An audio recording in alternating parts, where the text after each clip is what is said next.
লাখ লাখ যুবক মোবাইলে অনলাইনে জুয়া খেলে। ওগুলো অভিভাবকরা বোঝেন, আগে তো জুয়া খেলতো নির্দিষ্ট জায়গায় গিয়ে, এখন তো এই বড় মোবাইল দিয়েই জুয়া খেলে।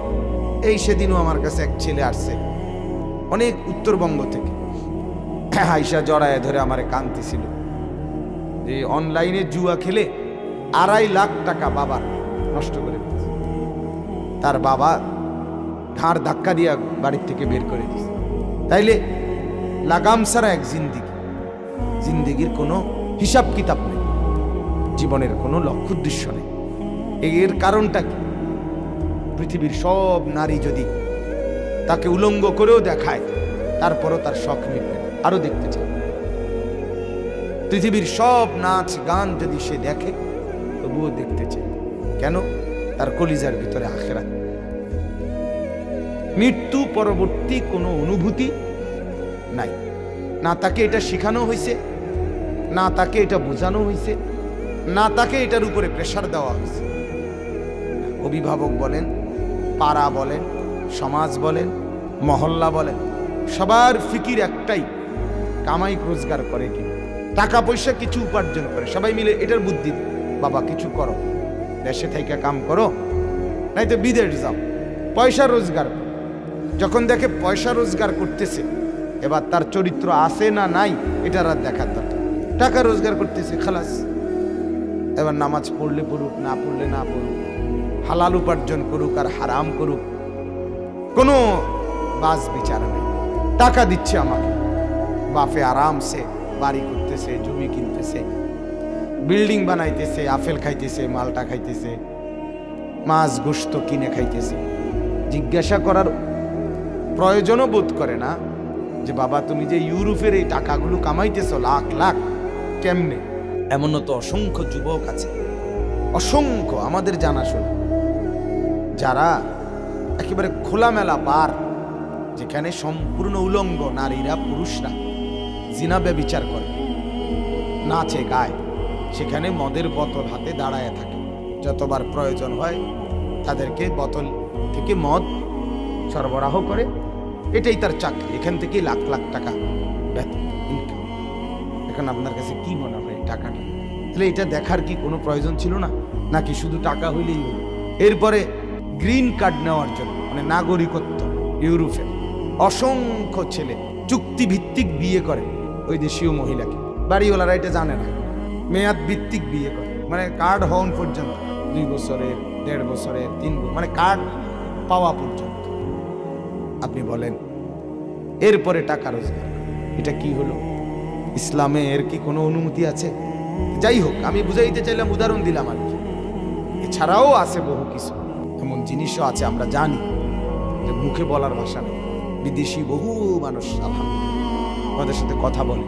আমাকে আল্লাহর কাছে দাঁড়াইতে হবে, আমার জিন্দিগির পাই পাই হিসাব আমাকে দিতে হবে। এই অনুভূতি যখন কেউ ভুলে যায়, তার দ্বারা সব সম্ভব, তার দ্বারা সবই সম্ভব। সমস্ত গুনাহ নাফরমানি। হাদিসে আছে, নবীজি বলছে, যে ব্যক্তি নেশাগ্রস্ত হয়, মানে শারিবাল খাম, যে মদ খায়, গাঁজা খায়, ফেন্সিডিল, ইয়াবা, মানে মাদকাসক্ত, আস্তাগফিরুল্লাহ, নবীজি বলেন সে আপন খালা, ফুফি, এমন ঘনিষ্ঠ আত্মীয়, তাদের সাথেও জিনা করতে উৎসাহ বোধ করে। ফাকাদ ওয়াকা আলা আম্মাতিহি ওয়া খালাতিহি, সে নিজের ফুফুর উপরে, খালার উপরে চড়াও, হয় খালা নয়তো খালাতো বোন, হয় ফুফুই নয়তো ফুফাতো বোন, এমন কোন ঘনিষ্ঠ কেউ যার সাথে তার জিনা করতে মন চায়। কেন? তার তো কোনো বাজ বিচার নেই, তার তো কোনো চরিত্র নাই, আখেরাত নাই, পরকাল নাই, তার জীবন তো জানোয়ারের জীবন। সেদিন আমার শায়েখ আল্লামা মুফতি মুশতাকুর নবী সাহেব হযরত বলতেছিলেন চমৎকার কথা, যে মানুষকে যদি বোঝানো যায় যে তুমি বান্দর থেকে হইছ, এটা যদি কাউকে বোঝানো যায়, তাহলে লাভ কি? লাভ হইল বান্দর সবার গায়ে চড়াও হয়, বুঝেন নাই? বান্দর সবার, যে কোনো কারো গায়ে বান্দর কি উঠতে চায়, তার মানে তখন এই মানুষটা এমন জানোয়ার হবে, আপন ঘরের আপন জনের উপরেও জিনার ব্যভিচারের জন্য চড়াও হইতে লজ্জা বোধ করবে। আমি তো বান্দর। ঈমান শূন্য, অনুভূতি শূন্য, বিবেক শূন্য, বিবেক শূন্য। তো এজন্য বললাম, এক মানুষের জীবনের মূল মাপকাঠি, মেরুদণ্ড হইল আখিরাতের বিশ্বাস। পরকালের বিশ্বাস যার যতটুকু বেশি, তার দ্বারা গুনাহ হয় তত কম। আপনি দেখেন, আল্লাহওয়ালা, ফরহেজগার, বুজুর্গানে দিন, আউলিয়ায়ে কেরাম, পীর মাশায়েখ, ওলামায়ে কেরাম, ইমাম, খতিব, মাদ্রাসার তালিবে ইলম, অথবা নিয়মিত নামাজি যারা সাধারণ মানুষের মধ্যে, এদের দ্বারা অসংখ্য অগণিত গুনাহ হয় না। কেন হয় না? কারণটা এরা বেকুব দেখে নাকি? এরা বেকুব, আমরা বোধাই, আমরা বেকুব, আমরা বুঝি না কিছু। কেন? প্যাস হলো 24 ঘন্টা আমাদের দিলে ভয় কাজ করে, আমার তো আখিরাত আছে, আমাকে তো মরতে হবে, আমাকে তো হিসাব দিতে হবে, আমাকে তো আল্লাহর মুখোমুখি হইতে হবে। সেখানে আমি কি বলবো?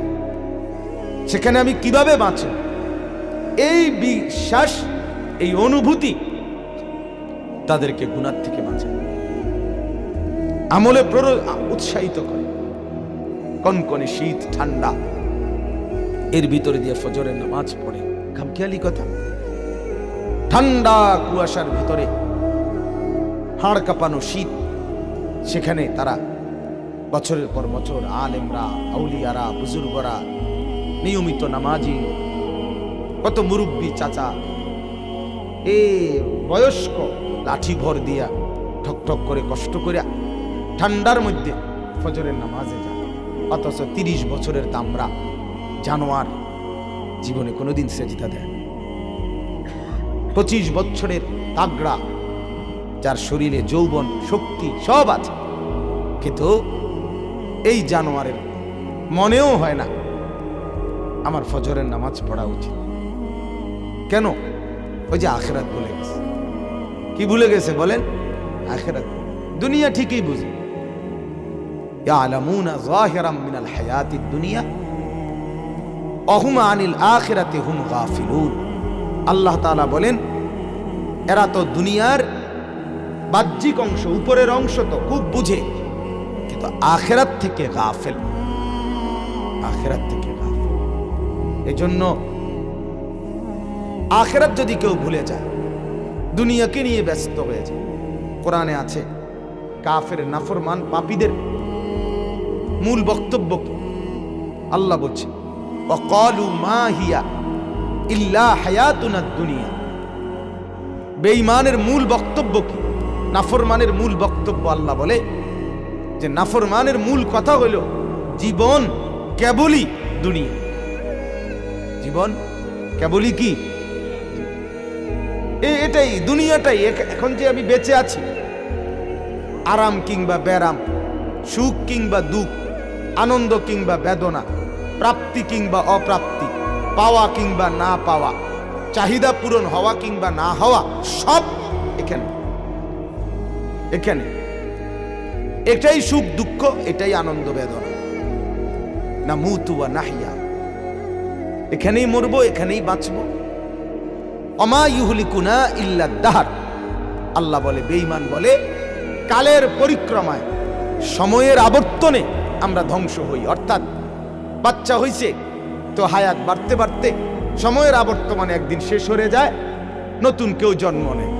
এখানে আলাদা কোনো নিয়ন্ত্রণকারী কেউ নেই, মানে কেউ একজন আলাদা, যিনি জীবন দিচ্ছে, যিনি মৃত্যু দিতেছে, এডি কেউ নাই। এটা এমনি ওই বেলের মতো আর গড়ে আরি, ঘুরতে ঘুরতে কেউ মরিয়া যায়, কেউ হইয়া যায়। হ্যাঁ ভাই, এমন একটা